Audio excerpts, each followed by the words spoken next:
And welcome back to the Livingston Parish News Weekly Show, a podcast brought to you by the Livingston Parish News. Woo, little rough up there.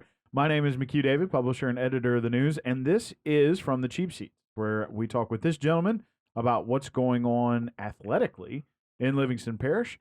Go ahead and introduce yourself, sir. Hey, this is Rob DeArmond, sports editor with Livingston Parish News.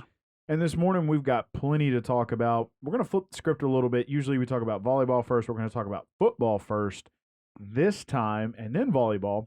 But first, a little bit of pre-football news. Denham Springs High School still having a little trouble getting that field complete, so they're going to have to make some plans going forward. Tell us about that. Yeah, David Gray did this story. Basically, what's happening is you guys know that Denham Springs has been undergoing that stadium renovation since I think in February was when everything started, and they're coming up. They were hopeful to be playing their homecoming game next week against Santa Ma at the stadium.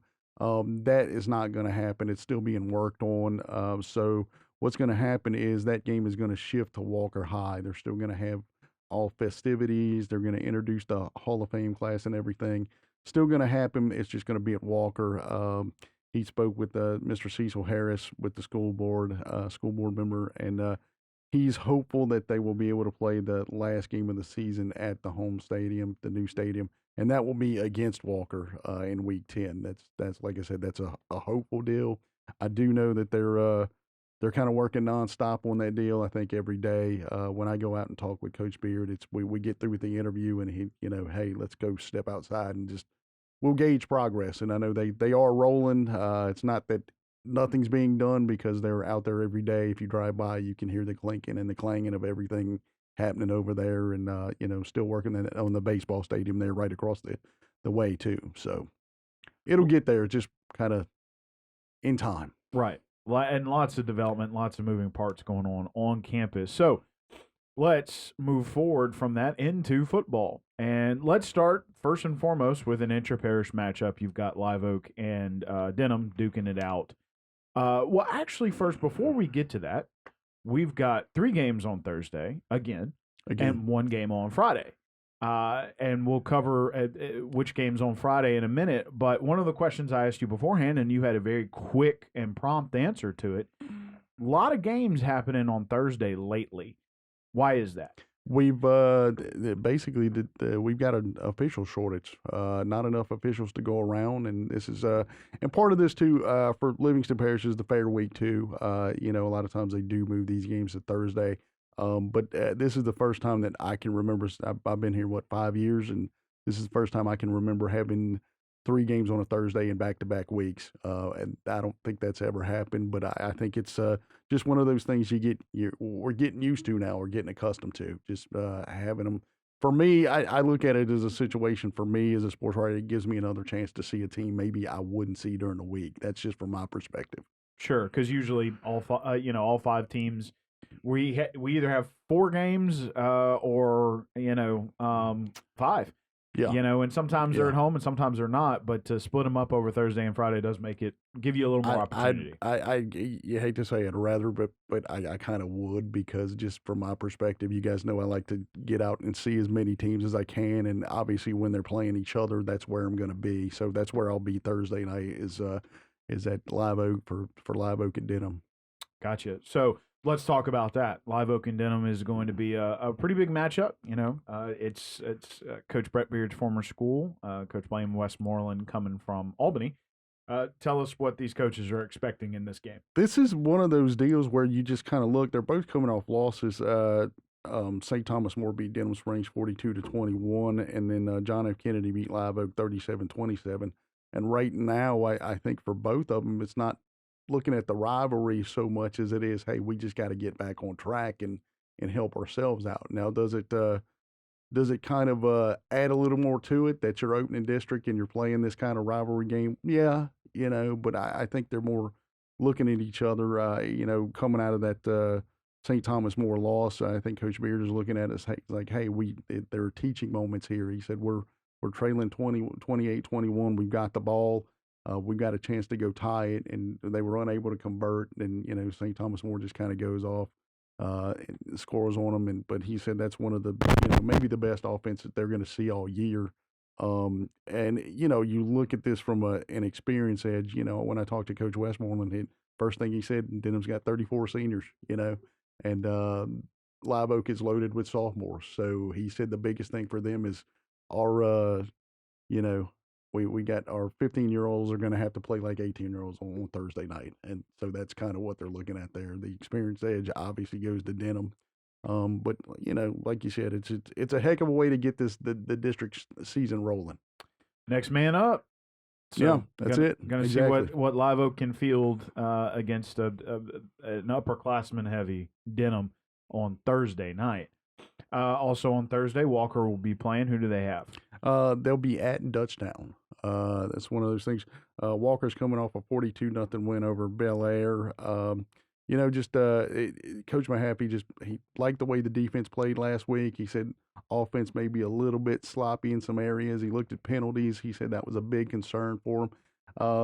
He said sometimes you can look at it and say maybe I disagreed with some of these penalties, but pretty much everything they called on us I agreed with. So it wasn't maybe the sharpest effort. They're going up against a Dutchtown team who, looking at last week, they played 3 different people at quarterback. He said they've moved some folks from defense to offense, and it's kind of giving them a spark. And he said the biggest thing that they have to worry about there is paying attention to personnel packages. When these their players are going in and out, we've got to know who's coming in, who's coming out, and then kind of have an idea of what they might be running in those situations. Once again, he said it's a really good defensive squad. That's Coach Guy Mastretta. So he said, they're going to play good defense, and they're doing it now. So that's the test for them going on the road to start the district opener here.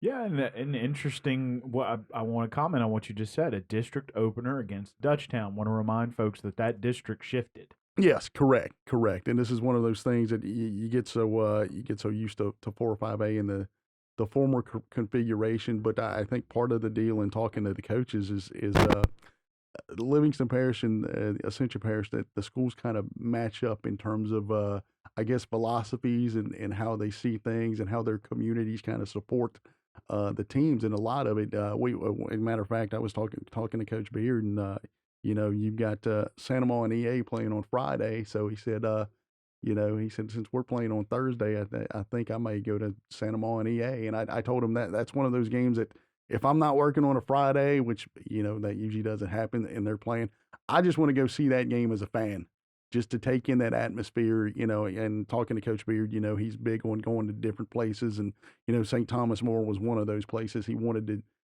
get the kids accustomed to playing in that atmosphere. He wanted to coach in that atmosphere, have his coaches coach in that atmosphere, just to get the feel for it. Go different places, see different things, get it, as they say, get comfortable being uncomfortable. Yeah. So that was one of those things. So that was the test there, and I think that's what you're kind of going to see as the district moves forward here. Sure, going to be interesting to see how Walker, which will be the first of this season outside of jamborees / scrimmages, to cross over the river and go down there and open up this district. So going to be interesting to see about that. Going to skip over Albany, and I'll tell you why. That's the Friday game.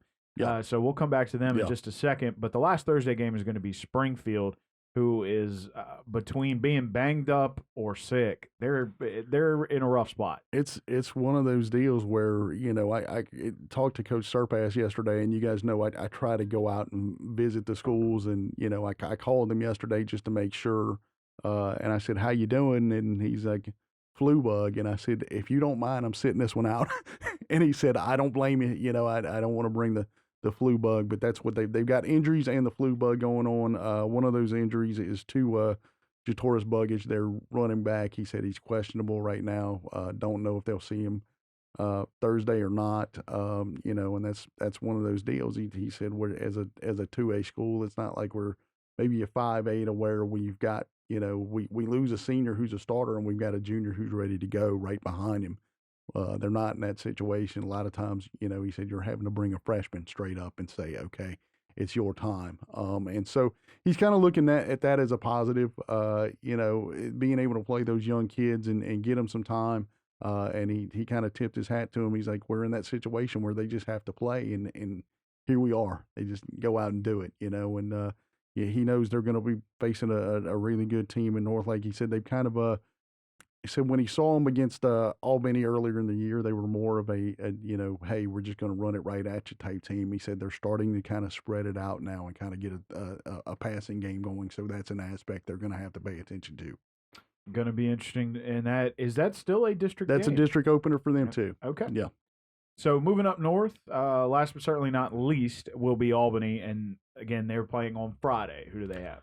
They are going to be who they got here? Pine, which is and talking to Coach Ligori yesterday, Pine's sitting there, and if you remember right, with the new divisions, Albany's going to be in Division 2.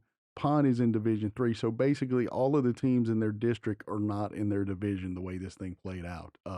But Pine is sitting there. They're at 5-0. I think if I looked at it right and I remember correctly, they're at number 7 in the power rankings. So this is he said, I didn't, kind of shy away from it, telling my kids this could be a program maker for us in terms of setting the tone for what's coming up next. He said Pine's been there, they're established, so they're going to get the test right off the bat. He said if you can't get excited for this one, then you might be doing the wrong thing. This is why we do what we do, is to play these games. They're coming off, they're getting a little momentum. They're coming off a 44-28 win over Riverdale last week. That game was tied at halftime, and then right before, literally last play of the first half, Albany blocks a field goal. They could have put Riverdale ahead. Kind of took that momentum in, and they kind of rode the run game. Antonio Lupinto finished with 4 touchdowns, close to 200 yards rushing, and John Dewey kind of balanced run pass. He's a good running threat, good passing threat, kind of use those guys, and Aiden Castillo's passing the ball well. Both of those guys spoke highly of what Aiden's been able to do for them this year. And it's one of those things where Coach Ligori said we're going to have to try to stay balanced and do what we do, but at the same time, he said Pine's kind of mirror images of them. They're running kind of the same stuff. So it's going to be interesting to see how that unfolds. Very interesting to see. And they are traveling to Pine?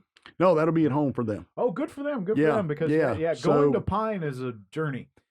So that's it's been a while since I've been up there, but yeah, that's one of those deals where I think, and I told Coach Ligori, I said, looking at it, you're the only game in town on Friday, so he said there's that radio's coming to everybody, so it's you set it up that way. It's like you said, this is why you play the game. Yeah. I remember former editor Mike Doty, who's no longer with us. I was going to cover Springfield versus Pine at Pine. So how do I get there? What's the best? I mean, I know where it is, but how do I get there? He said, well, from the office, go get on 16 and drive till 16 ends and take a left and drive a little bit further.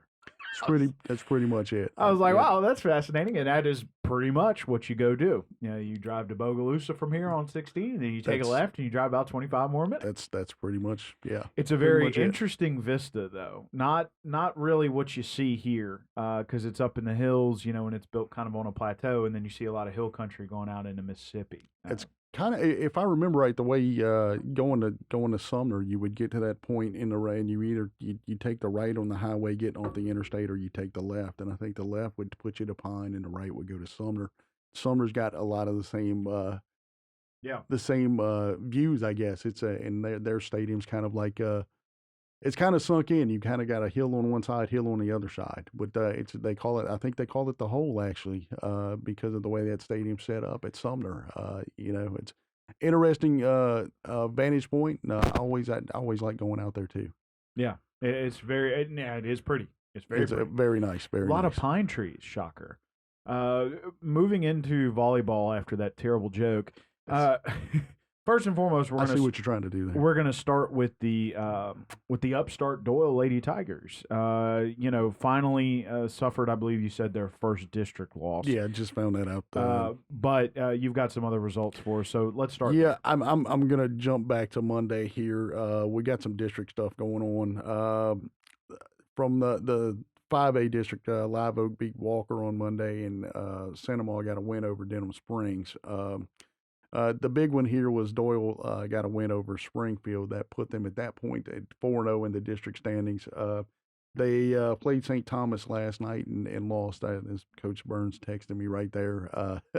So they're at 4-1, which is a great start for them. So and then yesterday, let's see, Springfield got a win over Amite yesterday. to get them back kind of on track. We've got a couple today. Denham Springs will be at Walker, and Live Oak will be hosting East Ascension today. So I will probably be at Denham and Walker today. So, a fun rivalry. Yeah, always is. Always is. So, well, thank you, sir. Talked quite a bit of sports today. If you'll go ahead and introduce yourself as we head out. Hey, this is Rob DeArmond, sports editor with the Livingston Parish News. And my name is McHugh David, publisher and editor of the news. Appreciate you guys out there for joining us for the Livingston Parish News Weekly Show. This is From the Cheap Seats. It's where we talk about what's going on in athletics. Actually, I wanted to let people know, someone asked me, what does From the Cheap Seats mean? Well, sports coverage people, sports journalists get in free. But a lot of times you got to go sit up in a media box, which sort of balances it out because you're not right there on top of the action. Nosebleed sometimes. Right. Or sometimes, like with basketball, you can sit right behind the scorer's table. But it's an old statement or an old colloquialism from sports journalism that, you get the cheap seats, right? But it's kind of a tongue-in-cheek deal because you still got to go home and write the story. Yeah. So, you're not done. You got to watch it, and there's still work to do when you get home. That's just how it works. No, exactly. I somehow picked my first job in Morgan City. That was just the name that came to me for the column, and it just kind of so when I started working here about 5 years ago, it just kind of okay, let's resurrect it and bring it back. So here we are doing podcasts now. So there's your explanation. It is it's a sports journo thing. Want to remind everybody that the news is on Facebook, Twitter, LinkedIn, Instagram, and YouTube. We are once a week in print on Thursdays at $7 a month. To get that in your mailbox, we're also online, www.livingstonparishnews.com. One last time, we appreciate you joining us, and we'll see you next time.